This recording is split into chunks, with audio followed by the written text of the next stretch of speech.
ప్రభునేసు క్రీస్తు నామం పేరిట మీకు అందరికీ శుభాభివందనాలు తెలియపరుస్తున్నాను.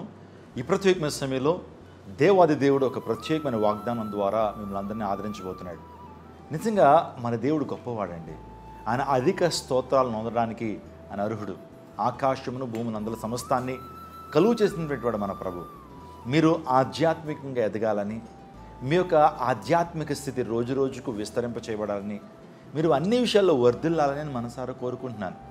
ఆయన నమ్ముకున్నటువంటి వారిని దేవుడు ఏనాడు కూడా సిగ్గుపరచడు, విడిచిపెట్టడు.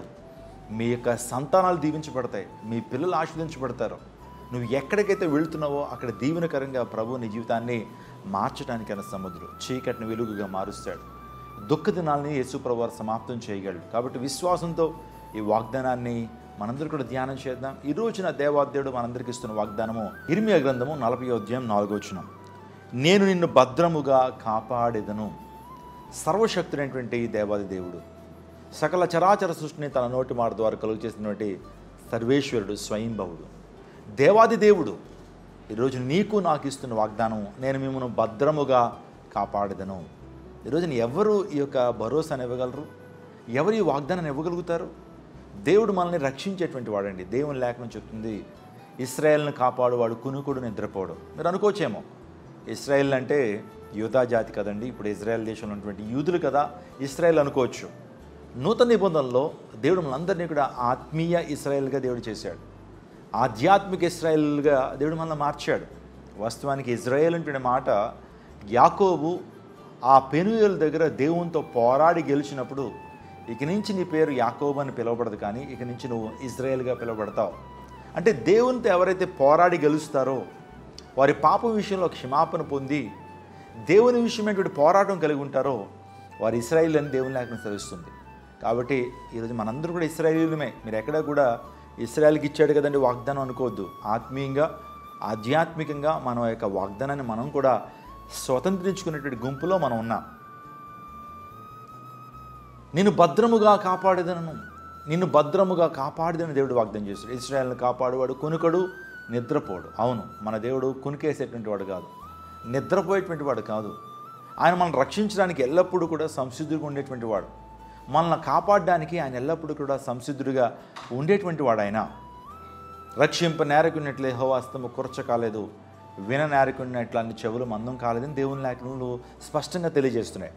కాబట్టి దేవుడిని కాపాడేటువంటి వాడు, దేవుడిని భద్రపరిచేటువంటి వాడు, శత్రు బారి నుంచి నేను కాపాడేటువంటి వాడు, అపవాది తంత్రముల నుంచి నేను కాపాడేటువంటి వాడు, నిత్య నరకాగ్నిగుం నుంచి రక్షించేటువంటి వాడు, అనేక మంది వ్యక్తుల చేతి నుంచి, కపటోపాయము కలిగినటువంటి వ్యక్తుల చేతుల నుంచి నేను కాపాడేటువంటి వాడు. లోకంలో సాతానుడు మనల్ని పాడు చేయాలని, మనల్ని నిత్య నరకాగ్నిగుండానికి నడిపించాలని, మనలో ఉన్న సంతోషాన్ని హరింపచేయాలని, మనలో ఉన్న సమాధానం తీసివేయాలని సాతాను నిత్యము మన మీద వాడు పోరాటాన్ని సలుపుతున్నప్పుడు దేవుడు మనల్ని కాపాడేటువంటి వాడు.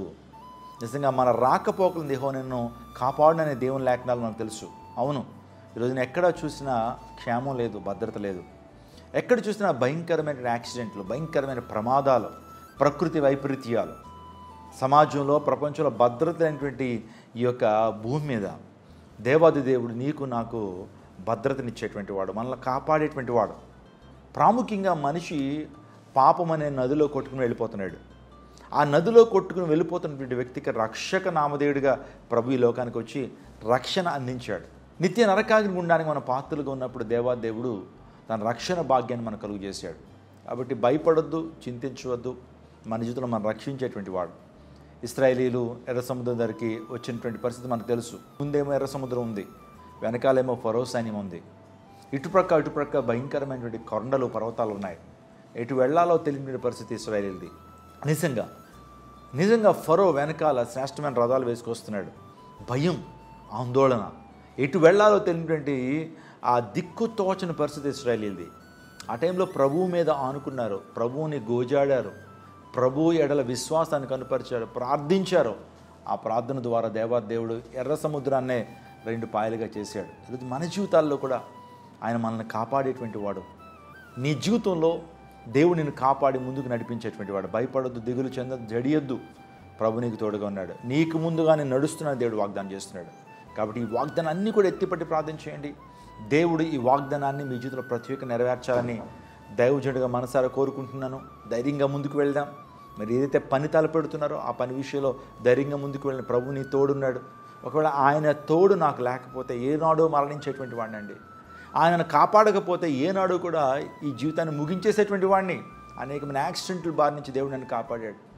భయంకరమైన రోగం నుంచి దేవుడు నన్ను కాపాడాడు. శత్రువులు, కపటోపాయమైన వ్యక్తుల నుంచి దేవుడు నన్ను కాపాడాడు. ఆయన అన్ని విధాలుగా నన్ను కాపాడుతుంటాడు. దేవుడు మిమ్మల్ని కాపాడడానికి సమర్థుడు. దేవుడు మిమ్మల్ని దీవించి ఆశీర్వదించును గాక. ఈ వాగ్దానము దేవాదేవుడు మీ జీవితంలో నెరవేర్చాలని మనసారా కోరుతూ ఈ మాటలు నేను ముగిస్తున్నాను. తల్ల ఉంచుతారా? ప్రార్థన చేస్తాను. సకలాశీర్వాదమునకు కానబోతున్నాను మా ప్రభువా. ఉదయకాల సమయంలో మీరు మాకు ఇచ్చిన వాగ్దానాన్ని బట్టి నీకు స్తోత్రాలు. నిన్ను కాపాడేదను అనే వాగ్దానం ద్వారా మమ్మల్ని ధైర్యపరిచేందుకు స్తోత్రాలు. పాపము నుంచి, శాపము నుంచి, అపవాది తంత్రముల నుంచి, కపటోపాయమైన వ్యక్తుల నుంచి ప్రభువా, దుర్దినముల నుంచి, లోకము యొక్క పరిస్థితుల నుంచి కాపాడేటువంటి దేవుడు, ప్రకృతి వైపరీత్యాల నుంచి కాపాడేటువంటి దేవుడు, రక్షక నామదేడికి లోకానికి వచ్చి పాపం నుంచి రక్షించారు, నిత్య నరకాగ్ని నుంచి రక్షించినందుకు నీకు స్తోత్రాలు. ఈ వాగ్దానం ఎంతమంది అయితే వింటున్నారో వారి జీవితంలో కార్యసిద్ధిని కలుగు చేయండి. అనారోగ్యంతో మీరు స్వస్థపరచండి. ఆర్థికపరమైన ఇబ్బందులతో ఉన్నటువంటి వారి జీవితాల్లో తండ్రి ఆర్థికపరమైన సమస్య నుంచి పరిష్కారం ఇవ్వండి. గొప్ప కార్యాలు మీ ప్రజల కుటుంబాల్లో, జీవితాల్లో జరిగించమని మేము బ్రతిమలాడుతున్నాను తండ్రి. మీ మహిమతో నింపండి. క్రైస్ట్ టెంపుల్ అనేటువంటి దీన పరిచయం మీరు దీవించండి. విజయవాడ పట్టణంలో ప్రభువా నూతన మందిరాన్ని తలపెట్టడానికి ప్రభువా మేము ఆయన ఆలోచన చేస్తుండగా తండ్రి ప్రభువా నూతన మందిర నిర్మాణం కావాల్సినటువంటి వనరుల్ని మీరు సమీకరించమని వేడుకొంచున్నాను. గొప్ప కార్యాలు జరిగించండి. ప్రతి కుటుంబాన్ని దీవించి ఆశీర్వాదంతో నింపండి. సమస్త మహిమ, ఘనత, ప్రభావాలు నీకే ఆరోపిస్తూ యేసు శక్తి కలిగిన నామములో అడిగి వేడుకొంచున్నాము తండ్రి.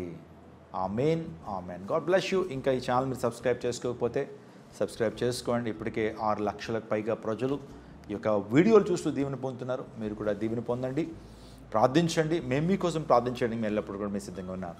దేవుడు మిమ్మును మీ కుటుంబాన్ని దీవించి ఆశీర్వదించునుగాక. ఆమేన్. అందరికీ శుభవార్త. ప్రతి ఆదివారం 10,000 మంది ఒక చోట చేరి దేవుణ్ణి ఆరాధిస్తున్న జీవం గల దేవుని సంఘం. స్వస్థత, విడుదల, అభిషేకం పొందాలనుకుంటున్నారా? దురాత్మ శక్తుల నుంచి విడుదల కావాలా? ఆర్థిక ఇబ్బందుల నుంచి విడుదల కావాలా? సంతానలేమితో బాధపడుతున్నారా? కుటుంబ సంక్షేమం కొరకు ప్రత్యేక ప్రార్థనలు కోరుకుంటున్నారా? శాంతి లేక ఆత్మహత్య చేసుకోవాలనుకుంటున్నారా? నిజమైన ఖచ్చితమైన వాక్యం చేత బలపడాలని ఆశిస్తున్నట్టయితే రండి. క్రైస్ట్ టెంపుల్ మీ కొరకే. ప్రతి ఆదివారం 4 ఆరాధనలు జరుగుతున్నాయి. మొదటి ఆరాధన ఉదయం 6 గంటలకు, రెండవ ఆరాధన ఉదయం 8 గంటలకు, మూడవ ఆరాధన ఉదయం 10 గంటలకు, నాల్గవ ఆరాధన సాయంత్రం 6:30 జరుగును. స్థలం Christ temple, Mary Stella indoor stadium, Pantakaluva road, NTR circle, Vijayawada. ముఖ్య ప్రసంగికులు ప్రపంచ వ్యాప్తంగా వాక్యమునందించి కోట్లాది మందికి దీవెనకరముగా ఉన్న మన దైవజనులు రెవరెండ్ డాక్టర్ పాల్ ఇమాన్యుయల్ గారు మరియు నిస్సీ పాల్ గారు శక్తివంతమైన సందేశాలను అందించి ప్రతి ఒక్కరి కొరకు ప్రత్యేక ప్రార్థనలు చేయుదురు. హృదయాలను హత్తుకునే అద్భుతమైన స్తుతి ఆరాధన సాక్ష్యాలు, ప్రతి విశ్వాసిపై ప్రత్యేక శ్రద్ధ, గృహ దర్శనాలు, ఇంకా మరెన్నో. ప్రతి ఆరాధనలో 1000 మంది ప్రజలు పాల్గొంటూ ఆత్మీయముగా బలపడుచున్నారు. పాటలు, ఆరాధన, వర్తమానముల ద్వారా దేవుని ఆత్మీయ కార్యములు అనేకులు పొందుకుంటున్నారు. విజయవాడ చుట్టుపక్కల ప్రాంతాల నుంచే కాక 100 కిలోమీటర్ల దూరం నుంచి ప్రజలు వచ్చి ఆత్మీయ మేలులు పొందుచున్నారు. ప్రతి ఆదివారం హోలీ కమ్యూనియన్ సర్వీస్. దూర ప్రాంతము నుండి వచ్చు వారికి ప్రేమ విందు కలదు. కుటుంబాలతో రండి. దేవుడిచ్చే గొప్ప రక్షణ, స్వస్థత, అభిషేకాన్ని పొందుకొనండి. రండి, మీ దుఃఖము నాట్యముగా మార్చబడును. మరిన్ని వివరాలకు సంప్రదించండి 88 6276 777.